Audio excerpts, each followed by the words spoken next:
Story की शुरुआत में हमें एक अलग डायमेंशन में दिखाया जाता है जहाँ पे बहुत सारे मॉन्स्टर्स मरे हुए पड़े थे। वो देखने में बहुत ही खतरनाक और भयानक लग रहे थे। वहीं पे हमारा मेन कैरेक्टर को दिखाया जाता है जो कि एक गॉड लाइक एंटिटी की जैसे दिखता था। हमारे मेन कैरेक्टर की हालत भी बहुत ही ज्यादा खराब थी। उसके हाथ में एक चमकदार तलवार थी। वो भी कहता है कि अब बस ये बची है, ऊपर देख के यही बात बोलता है और कहता है कि इसी को हराना रह गया है। अगर मैंने इसको हरा दिया तो इतनी लंबी जो जंग थी वो खत्म हो जाएगी। वह एक डीमन या फिर एलियन किस टाइप का था पता नहीं, उसके अंदर से बहुत ही ज्यादा ऑरा फ्लो हो रहा था और हमारा मेन कैरेक्टर उसको मारने के लिए तैयार हो जाता है और कहता है ये वो है जिसने इस दुनिया को बहुत ही परेशान किया। वह कौन है? वह है सारे एंटिटीज की महारानी, जिसको हम क्वीन कहते हैं। क्वीन अपने पंजों के साथ तैयार थी और हमारा मेन कैरेक्टर भी अपनी तलवार लेके तैयार था। वो अपने मन में कहता है कि मुझे माफ करना, क्या मैं इसे हरा भी पाऊंगा या नहीं। बोलते ही क्वीन उस पे हमला करती है और जैसे ही वो हमला करती है इतना बड़ा ब्लास्ट होता है कि चारों ओर चीथड़े चीथड़े उड़ जाते हैं। हमारा मेन कैरेक्टर उसके अटैक को ब्लॉक करने की कोशिश तो करता है पर वो कर नहीं पाता क्योंकि वो क्वीन बहुत ही पावरफुल थी और उस क्वीन ने उसके पेट पे हमला किया जिससे उसके चीथड़े चीथड़े उड़े। वो मरा नहीं था क्योंकि उसने ब्लॉक तो कर लिया था अटैक को, पर उसकी हालत बहुत खराब थी। उसने जैसे ही अपनी तलवार उठा के घुमाया क्वीन की तरफ, वो असर इतना असरदार था कि क्वीन बाहर जाके गिर। ये होते ही क्वीन जैसे ही भागने का ट्राई करती है वो भागती नहीं बल्कि दोबारा हमला करती है और वो एक जोरदार पंच बना के हमारे मेन कैरेक्टर की तरफ मारती है। पर पंच इतना पावरफुल था कि उसने पहाड़ को भी छल्ली कर दिया। अभी वो सोचती है कि इतना पावरफुल पंच है, हमारा मेन कैरेक्टर तो बच ही नहीं सकता, पर वो यहाँ पे बहुत ही गलत थी। हमारा मेन कैरेक्टर पीछे से हमला कर देता है और उसके एक ही स्ट्राइक में उसका हाथ कट जाता है। मतलब क्वीन का जो एक हाथ था वो कि अब चला गया। हाथ कटने के बाद क्वीन बहुत ही तेज चिल्लाई और उसने अपना एक हाथ हमारे एमसी की छाती में घुस दिया। पर हमारा एमसी तो बहुत ही पावरफुल था, उसके अंदर इतनी एंडोरेंस थी, उसने अपने दोस्तों को सोचने की वजह से सब अटैक झेलता रहा और उसने क्वीन का गला पकड़ लिया। उसके बाद हमारा मेन कैरेक्टर तलवार चलाने के लिए तैयार हो जाता है। इसे देख के हमारी जो क्वीन थी उसने अपना हाथ उसके पेट से निकाला और एक एनर्जी ब्लास्ट के लिए तैयार हो गई। उनकी एनर्जी इतनी पावरफुल थी कि वहां पे एक ब्लास्ट हुआ। फिर सीन शिफ्ट होता है हमारे मेन कैरेक्टर के ऊपर जो कि अपनी दोस्त को सोच रहा था जो कि इसी वॉर में मर चुकी थी। फिर हमारा सीन वापस ही क्वीन के ऊपर आ जाता है जो कि बहुत ही थकी हुई थी। क्वीन हमारे एमसी को देखती है आखिर बार वो है कहाँ पे, पर हमारा एमसी वो जमीन पे पड़ा हुआ था। उसका एक हाथ था तो क्वीन को लगा कि वो मर चुका है और उसका सिर्फ हाथ ही बचा है। वो ये देख के बहुत ही ज्यादा खुश हुई और हमारा लेकिन एमसी जो था वो ऊपर से आता है अपनी लाइट वाली तलवार को उसकी छाती के अंदर घुसा देता है। इसके देख के क्वीन बहुत ही ज्यादा शॉक हुई, आखिरकार ये बच कैसे गया। इसी फाइनल अटैक के बाद हमारी जो क्वीन थी उसकी भी डेथ हो गई। उसके बाद हमारा एमसी जो था वो फाइनली बोलता है कि आखिरकार ये वॉर मैंने खत्म करी दी और अपने दोस्तों को सोचता है कि हाँ, मैंने तुम सबकी कुर्बानी को जाया नहीं जाने दिया और मैंने ये वॉर जो है वो खत्म कर दी। फिर हमारा मेन कैरेक्टर कहता है अगर समय हुआ तो हम फिर वापस किसी और लाइफ में मिलेंगे और धीरे धीरे उसकी भी डेथ हो जाती है। सब कुछ तबाह होता हुआ दिखाई दे रहा था और हमारा मेन कैरेक्टर जो कि नीचे की तरफ गिरता हुआ भी दिख रहा था।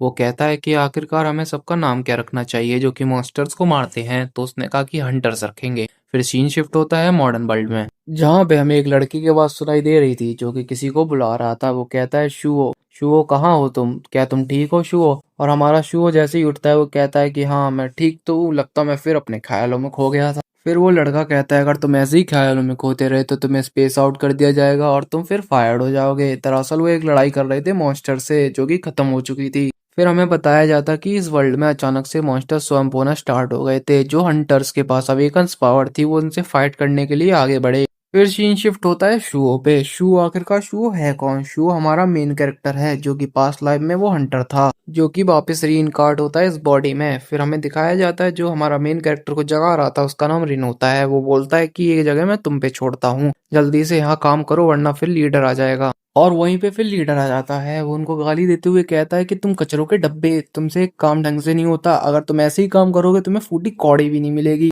फिर लोग कहते हैं यस यस बॉस हम जल्दी जल्दी काम कर रहे हैं। फिर हमारा सीन शिफ्ट होता है शो की तरफ जो कि कहता है कि वो बस इस लाइफ में बस एक कलेक्टर बन चुका है। और फिर सीन वापस शिफ्ट होता है डंगुन से बाहर की तरफ जहाँ पे हमारा शो जो था वो कि पार्क में एक्सरसाइज कर रहा था। वो कि बहुत ही लंबी लंबी सांसें ले रहा था एक्सरसाइज करते समय। और हमें न्यूज एंकर की बात भी सुनाई जाती है जो कि कह रहे थे कि हंटर्स की कोर को वापस से रिफ्रेश करा जाएगा जिससे वो अपनी पावर्स को और ज्यादा इनहेंस कर सकते हैं। दरअसल पावर्स यहाँ पे एबिलिटीज हैं जो कि हंटर्स को मिली हैं। वो लोग ये बातें कर ही रहे होते हैं। फिर सीन शिफ्ट होता है शो की तरफ जो कि कहता है मैं पास्ट लाइफ में तो बहुत बड़ा था वॉरियर, पर इस लाइफ में मैं बस एक नॉर्मल इंसान हूँ जो कि अभी तक हंटर भी एज अ हंटर भी अवेकन नहीं हुआ है। हमारा मेन कैरेक्टर जो कि शू है वो कहता है कि मेरे पास पास्ट की सारी मेमोरीज भी तो है, मुझे पता है कि मैं कितना बड़ा वॉरियर था, पर उन सब का फायदा क्या जब मैं उन्हें यूज ही नहीं कर सकता। वो एग्जाम्पल के तौर पे कहता है जैसे कि एक स्विमर है, स्विमर का फायदा क्या अगर वहां पे पानी ना हो, इसीलिए वो डेली ट्रेनिंग करता है ताकि ना एक दिन वो अवेकन हो सके। फिर वो कहता है कि मेरी पास्ट लाइफ जहाँ पे मैं एक नाइट की तरह जिया करता था, इस लाइफ में ऐसा कुछ नहीं है, अगर मैं डेली ट्रेनिंग करता भी रहा, अगर मैं अवेकन नहीं हुआ तो इन सब का कोई फायदा नहीं होगा। इसके बाद हमारा मेन कैरेक्टर जमीन से एक लकड़ी उठाता है और उस लकड़ी को उठाते ही वो तलवार की तरह उसे चलाना स्टार्ट कर देता है। वो ऐसे चलाता है, इधर उधर चाल ओल फैलाता है तलवार की तरह। फिर उसके बाद जैसे ही वो एक पत्थर को मारता है वो लकड़ी टूट जाती है। लकड़ी के टूटते ही हमारा मेन कैरेक्टर बहुत ही सैड हो जाता है, कहता है ये लकड़ी टूट क्यों गई। उसके बाद हमें आवाज आती है रिन की, जो कि हमारे मेन कैरेक्टर का दोस्त होता है, जो कि बोलता है कि शुभो तुम हर बार की तरह वापस ट्रेनिंग कर रहे हो, मुझे तुम्हें ट्रेनिंग करते हुए देखते हुए अच्छा तो लगता है, कभी कभार लगता है कि तुम नहीं बल्कि कोई और ट्रेनिंग कर रहा है तुम्हारे अंदर। रिन कहता है तुम अपने चेहरे पे हमेशा सीरियस एक्सप्रेशन क्यों लेके चलते हो, तुम हंस भी लिया करो थोड़ा बहुत। हमारा शो कहता है नहीं ऐसा कुछ नहीं है। फिर रिन कहता है कि ये सारी ट्रेनिंग तुम हंटर बनने के लिए कर रहे हो ना, सच बताओ सुहो तुम हंटर बनना चाहते हो ना। फिर शुहो कहता हाँ मैं हंटर बनना चाहता हूँ क्योंकि मुझे बहुत सारे पैसे कमाने हैं, क्योंकि हंटर्स जो होते हैं वो की बहुत ही बिलियंस में कमाई होती है और उनको लड़कियां बहुत ज्यादा एडमायर भी करती हैं। फिर हमारा रिन हमारे मेन कैरेक्टर के ऊपर हाथ फेराता है और कहता है हाँ मुझे लगता है तुम्हें ये मिल जाएगा अगर तुम थोड़े और बड़े हो जाओगे। और फिर वो लोग पार्क से जाने लगते हैं। रिन शो से कहता है कि हमारी अगली रेड का शेड्यूल कल तक आ जाएगा, होप सो कि वो कोई खतरनाक डंगुन में ना हो। फिर इन लोगों को बताया जाता है जिस डंगुन में जाने वाले हैं उसका नाम द लेवरिथ और रवाया है। ये नाम सुनते ही वो सब लोग बहुत घबरा जाते हैं। इनका जो लीडर होता है वो कहता है कि इन सब की डिटेल्स मैं तुम्हें मेल पे भेज दूंगा, पर वहाँ के लोग कहते हैं कि ये टंगुन तो सी रैंक के लिए भी बहुत खतरनाक है, मैंने सुना है कि यहाँ पे जो पिछली टीम गई थी वो बहुत ही तरह पिट के आई और हम लोग तो अभी रैंक डी पे ही पहुंच पाए हैं, तो हम तो कितनी बुरी तरीके से पिटेंगे। तो हमारा ये लीडर कहता है कि तुम्हें पैसे मिल रहे हैं ना और तुम लोग तो हंटर से दूर रहोगे, तो अपने पैसे लो और मुंह बंद करो। और कहता है जिसे यहाँ से छोड़ के जाना वो चला जाए, पर इतना याद रख के अगर कॉन्ट्रैक्ट टूट गया तो उसे कभी भी हायर नहीं करा जाएगा। पर हमारा शू कहता है कि मैं पार्टिसिपेट करूंगा, पर वो लीडर जो है वो कहता है कि शू हो या क्या तुम हो। फिर वो उसका गला पकड़ लेता है और कहता है ये तुम क्या फिर से आ गए तुम यहाँ फिर से। फिर वहाँ रिन भी होता है जो कि कहता है कि मैं भी यहाँ पार्टिसिपेट करूंगा। वो कहता है लीडर से क्या तुम इन्हें वियर्ड रूमर को फैलाना बंद करोगे क्योंकि बहुत जल्दी रेड शुरू होने वाली है। ये सुनते ही लीडर बड़ा गुस्से में आता है, पर वहाँ के लोग जो हैं वो तो हंसने लगते हैं, कहते हैं कि रिन भी पार्टिसिपेट करेगा इसमें। फिर इन सबको हंसते हुए देख के लीडर हंसता है अपने मन में और कहता है ये सब कितने बेवकूफ हैं, इनको लगता है कि इंटर्स इनकी जान बचाएंगे, और वैसे भी अगर एक बार डंगुन के अंदर पहुंच गए तो इन सबको मेरी बात माननी ही पड़ेगी। फिर जो हमारा लीडर होता है वो सबसे कहता है सब ना ध्यान रखना। फिर सीन शिफ्ट होता है अगले दिन पे जहाँ पे हमें दिखाया जाता है कि हंटर्स आ चुके हैं। हंटर सबसे कहते हैं कि सब लोग ध्यान से सुनो, सब लोग हमारे पीछे रहेंगे, कोई भी आगे जाने की मत सोचना, ये गेट बहुत ही खतरनाक है। और ये बोलते ही हंटर्स अंदर जाने के लिए तैयार हो जाते हैं। वो लोग बड़े ही घबराए हुए होते हैं, आखिर घबराने की बात भी थी क्योंकि सबसे खतरनाक गेट जो था। यही बात सबको समझाने के बाद जो हमारे हंटर्स थे वो अंदर जाने के लिए तैयार हो गए थे और उनके पीछे वो लोग जो कि स्कैवेंजर्स थे। स्कैवेंजर्स वो लोग थे जब हंटर्स किसी मॉन्स्टर को मारते थे उससे जो आइटम मिलता था उसको कलेक्ट करते थे। शिफ्ट होता है और सब लोग अंदर जाने के लिए तैयार हो जाते हैं। हमारा शो कहता है कि बस ये कदम पहुंचते ही मुझे मौत के पास ना पहुंचा दे। और ये कहते ही वो भी उस गेट के अंदर आ गया था। और ये सब कहते ही सभी के सभी लेवरेज गेट के अंदर पहुंच ही गए थे। एक लड़की कहती है कि मुझे अजीब सा प्रेशर महसूस हो रहा है यहाँ पे। लोग कहते हैं हाँ तुम सही तो कह रही हो, हमें कैप्टन को इन्फॉर्म करना चाहिए। फिर वो कहती है कि कैप्टन को इन्फॉर्म करने का फायदा नहीं है, वो वैसे भी बहुत चिल्लाएंगे और वैसे भी एक सी रैंक गेट है, इसे हम आराम से संभाल लेंगे। धीरे घबराते घबराते वो लोग डंजन के अंदर बढ़ते ही जाते हैं। फिर उन्हें एक रोर की आवाज आती है। लोग बहुत ही शॉक होते हैं कि इतनी जल्दी कैसे कोई मॉन्स्टर आ सकता है, और ये देखते ही हमारा जो कैप्टन जो था वो बहुत मुस्कुराता है, पर कैप्टन सबको शांत करने को कहता है। फिर हमें दिखाया जाता है कि अंधेरे में से एक मॉन्स्टर निकल के आ रहा है, उसके पीछे पीछे बहुत सारी आंखें भी दिख रही हैं जो कि मॉन्स्टर्स थे। ये देखते ही लोग शॉक हो जाते हैं कि स्टार्टिंग के लिए कुछ ज्यादा ही नहीं हो गया इस डंजन के अंदर। कैप्टन कहता है तुम्हें इस बात के पैसे मिलेंगे तो ज्यादा मुंह मत चलाओ और चुपचाप से इस पे हमला करो, और ये बोलते ही वो हमला करने के लिए तैयार हो जाते हैं। फिर हमारी वॉर होती है मॉन्स्टर्स और हंटर्स के बीच में, और वो मॉन्स्टर इतने खतरनाक और बड़े थे कि एक मॉन्स्टर को संभालने के लिए 4-4 हंटर्स लग जाते हैं काम पे। और रिन कहता सारे स्कैवेंजर्स मेरे पीछे रहना और ये ऑर्डर सबको मानना ही पड़ेगा क्योंकि वो हंटर्स नहीं एक स्कैवेंजर्स हैं बस। पर वो बक्स कहाँ मानने वाले थे, वो धीरे धीरे क्रॉल करके छत के ऊपर से भी आने वाले थे। और ये देख के बाकी सारे हंटर्स बहुत ज्यादा घबरा जाते हैं और कहते हैं ये बक्स क्या मॉन्स्टर्स हैं, ये कितने खतरनाक हैं। उनके बीच में एक आर्चर होती है, वो लोगों से कहती है साइड टू, और जैसे ही वो फायर करती है आर्चर, एक बड़ा ब्लास्ट होता है, सारे मॉन्स्टर खत्म हो जाते हैं और धीरे धीरे ये सब लोग मिलके सारे मॉन्स्टर खत्म कर देते हैं। और ये कहते ही लीडर कहता है हम सबको आगे बढ़ना चाहिए, वरना जो मेन बॉस है वो आके हम पे हमला कर देगा। आखिरकार वो दिखता कैसा होगा? और ये बोलते ही हमें जो मिड बॉस है वो दिखाया जाता है, जैसे कि वो बहुत ही खतरनाक लग रहा है, एक ड्रैगन जैसा, पर उसकी जो शक्ल थी वो एक टर्टल जैसी थी। फिर वो लीडर कहता है कि सब लोग इसकी पूंछ से बच के रहना और इसके सर पे हमला करना, पर जैसे ही ये बोलता है वो मॉन्स्टर हमला करना स्टार्ट कर देता है अपनी पूंछ से, और उसकी पूंछ से बहुत सारे हंटर्स घायल भी हो जाते हैं। सभी लोग उसके ऊपर हमला करने के लिए तैयार थे, कुछ लोग हथियार से लड़ रहे थे और कुछ मैजिशियन थे जो कि दूर से फायरबॉल फेंक रहे थे। इससे उस मॉन्स्टर का जो बैरियर था वो बहुत ही वीक हो जाता है, इसकी वजह से वो बहुत ही थक जाता है और वो वहां पे गिर जाता है, और उसके ऊपर बहुत सारे ब्लास्ट होते हैं और धुआं धुआं हो जाता है चारों ओर। लोगों को लगा कि वो मॉन्स्टर मर गया है, पर ऐसा नहीं था। फिर लोग कहते हैं मॉन्स्टर गिरा पड़ा है, जल्दी से इसके अंदर से जो भी सामान हो सब लोग निकाल लो और फिर यहाँ से चलते हैं। पर जैसे ही वो लोग उस पर हमला करने के लिए तैयार होते हैं, वो मॉन्स्टर अचानक से खड़ा हो जाता है और बहुत ही खतरनाक लगता है, और वो उठते ही सारे हंटर्स के ऊपर एक पॉइजन फेंकता है। अब वो पॉइजन से ये हो गया था, जो भी हंटर्स थे वो लोग एकदम पिघल गए थे और ऐसे हो गए थे जैसे कि उनका कभी नामो निशानी ना बचा हो। ये देखते ही बाकी हंटर्स तो घबरा जाते हैं बहुत ज्यादा और कहते हैं कि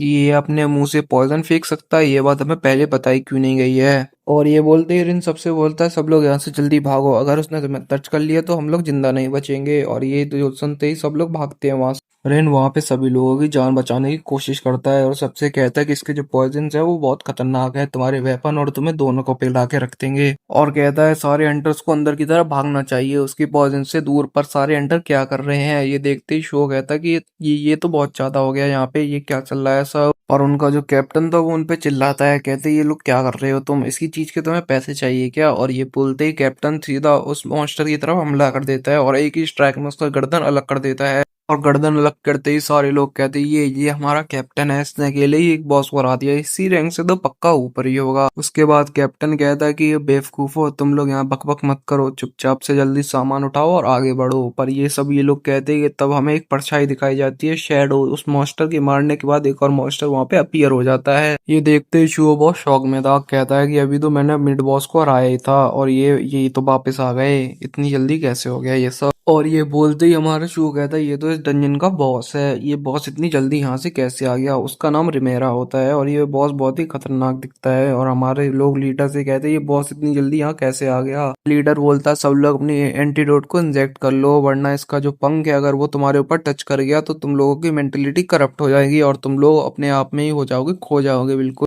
और जो मॉन्स्टर था उसने अपने पंख हवा में चारों ओर फैला दिए हैं, अगर उनने गलती से भी उन पंख को टच कर लिया उनकी मेमोरी बिल्कुल करप्ट हो जाएगी। और ऐसा ही होता है, वो पंख उनको टच कर लेता है और उनकी जो मेमोरी थी बिल्कुल करप्ट हो जाती है। वो लोग हार मानने लगते हैं, इधर उधर भागने लगते हैं, एक दूसरे के ऊपर ही मारने लगते हैं, कहते हैं कि हम इस मॉन्स्टर को कैसे हराएंगे, आखिरकार हम हार ही गए। फिर एक पंख हमारे जाके मेन कैरेक्टर के दोस्त यानी रिन को लग जाता है और उसको एक आवाज सुनाई देने लगती है, मॉम मॉम मुझे दर्द हो रहा है मॉम। और ऐसे ही नाइट पेयर्स और भी हंटर्स को आ रहे होते हैं। और इन सबको ऐसा देख के जो कैप्टन होता है वो कहता है ये सी रैंक डंजन तो बिल्कुल नहीं है, ये कुछ उससे भी ऊपर है। और पीछे हमारा शो दिखाया जाता है जो कि उन सबसे बच रहा होता है जैसे तैसे करके। और ये बोलते ही हमारा मेन कैरेक्टर कहता है हमें जल्दी से यहाँ से निकल जाना चाहिए, और ये बात ये रिन से कहता है, लेकिन रिन कहता है क्यों, आकर क्यों हम यहाँ से निकले? और ये देख के हमारा मेन कैरेक्टर बहुत शौक में था। पर रिन भी वहां पे करप्ट हो चुका था, वो पैसे के पीछे भागने लगा था क्योंकि उसे अपनी बहन का इलाज करवाना था। और ये बोलते ही वो सारे शॉट को उठाने के लिए जाता है, पर हमारा शो है उसे मनाने की कोशिश करता है। और जैसे ही शो उसको पकड़ता है रिन उसके ऊपर हमला कर देता है और हमें दिखाया जाता कि रिन उसके ऊपर बैठा हुआ था और कहता था कि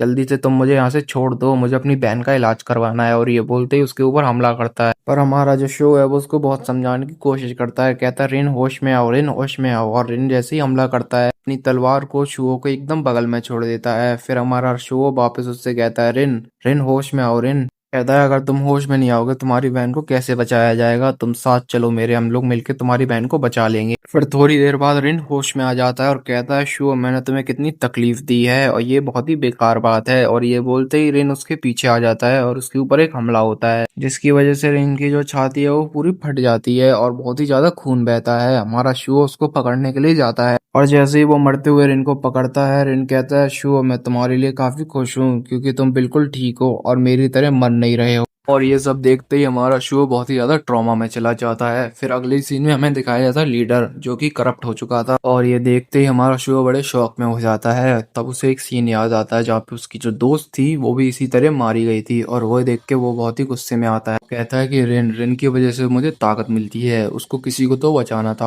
आखिर मैं क्यों जिंदा हूँ। और ये बोलते ही वो तलवार उठा लेता है और हमले करने के लिए तैयार हो जाता है। कैप्टन कहता है तुम उस बच्चे की तरह हो जो कि पहली बार तलवार उठाने की कोशिश करता है, और ये कोई गेम नहीं है बच्चे। पर हमारा शो यहाँ बोलता है, मन में सोचता है कि नहीं, सब लोग भले ही खत्म हो गए हो पर हमारा जो कैप्टन है वो भी अब जिंदा नहीं बचेगा, उसको भी मौत नसीब होनी है। और ये बात हमारा मेन कैरेक्टर बड़ी गुस्से में बोल रहा था, उसकी आंख जो कि ग्लो कर रही थी और वो बहुत ही गुस्से में था। और यहीं पे हमारा एपिसोड 1 एंड होता है।